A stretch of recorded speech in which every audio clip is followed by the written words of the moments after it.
The Ascent of a Titan, Caesar's early career and rise. Gaius Julius Caesar was born in 100 BC, from an old patrician family claiming descent from gods and heroes. Despite his family's diminished power, Caesar's ambition was evident early on. He aimed for Rome's highest offices, starting his political career traditionally. Serving as military tribune, quaestor, and aedile, he gained popularity by staging public games. Forming alliances with Crassus and Pompey, he joined the First Triumvirate around 60 BC. This pact allowed them to control Roman politics, bypassing the Senate. Caesar became consul in 59 BC, pushing laws favoring his allies. After his consulship, he governed Gaul, commanding legions for nearly a decade. His victories expanded Rome's territories, bringing him wealth and glory. His soldiers' loyalty was a cornerstone of his power. The Senate watched his rise with growing unease. Caesar's political skill and military success made him a formidable force. His ascent was marked by strategic alliances and ambition. The stage was set for his dominance over Rome. Seeds of discontent. Why Rome feared a king. Romans deeply hated kings, having founded their republic in 509 BC after overthrowing their last king. Liberty, was a core Roman value, meaning freedom from tyranny. Senators believed the republic protected this liberty, and any man seeking kingly power was suspect.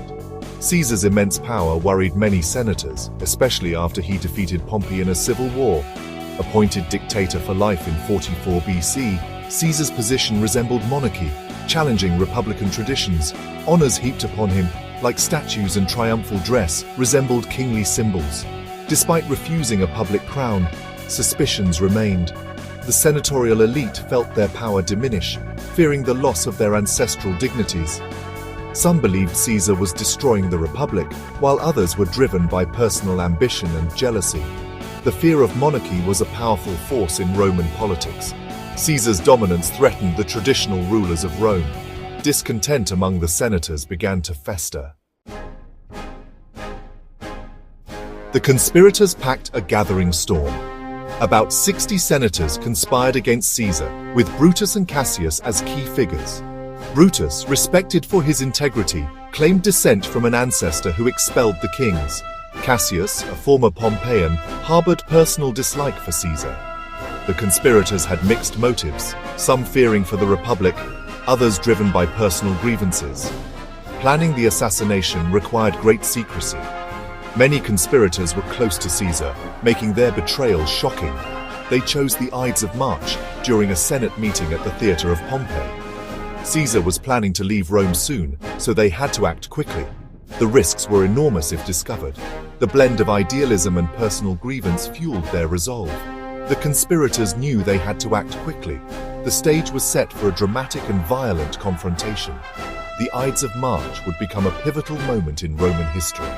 The conspirators' plot was about to unfold. The Ides of March, a day of blood and betrayal. On the Ides of March, 44 BC, Caesar, feeling unwell, was urged by his wife Calpurnia to avoid the Senate. Despite ominous signs and warnings, he was persuaded by Decimus Brutus to attend. As Caesar entered the theater of Pompey, senators gathered around him. Tillius Cimber approached with a petition, signaling the attack. Cimber pulled down Caesar's toga, and Publius Servilius Casca struck the first blow. Caesar, surrounded and outnumbered, tried to defend himself but was overwhelmed. Seeing Brutus among the attackers, Caesar's last words were reportedly, "You too, child?"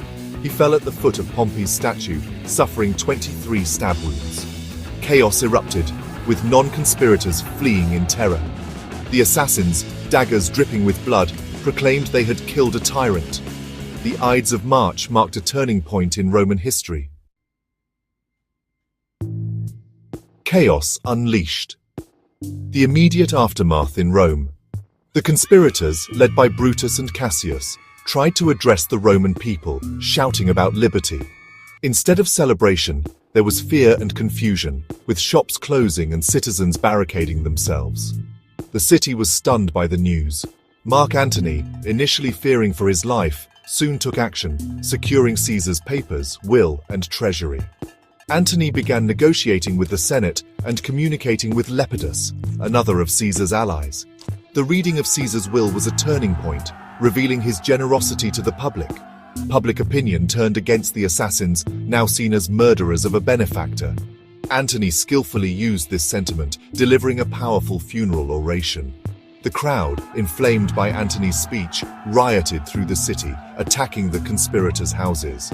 Brutus and Cassius were forced to flee Rome. The immediate aftermath was marked by chaos and shifting public opinion. The Republic's death knell, long-term repercussions. Caesar's assassination plunged Rome into further civil war, failing to restore the Republic. Mark Antony initially took control, but Caesar's heir Octavian soon arrived, determined to claim his inheritance. The liberators, Brutus and Cassius, raised armies, leading to more conflict. Antony, Octavian, and Lepidus formed the Second Triumvirate, an official 5-year dictatorship. They listed enemies for execution or exile, with Cicero among the victims. The triumvirs prepared for war against Brutus and Cassius, culminating in the battles of Philippi in 42 BC. The liberators were defeated, and both Brutus and Cassius chose suicide. The assassination failed in its goal, accelerating the Republic's collapse. The Republic's institutions struggled to manage a vast empire. Caesar's death removed a powerful leader, but did not solve underlying problems. The assassination paved the way for a new system, with power concentrated in one man. The Republic's fall led directly to the rise of the Roman Empire. From Republic to Empire, Caesar's enduring legacy. After Philippi, the Second Triumvirate broke down, with Octavian and Antony becoming rivals. Octavian defeated Antony and Cleopatra at Actium in 31 BC, becoming Rome's sole master.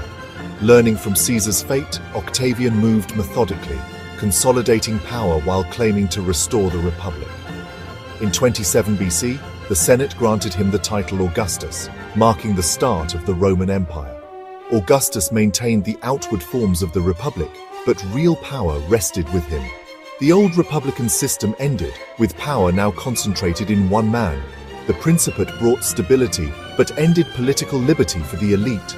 Julius Caesar's assassination was pivotal, hastening the Republic's end and leading to Augustus's rise. It marked the transition from Republic to Empire. Caesar's life and death profoundly impacted Rome, with his name becoming a title for emperors.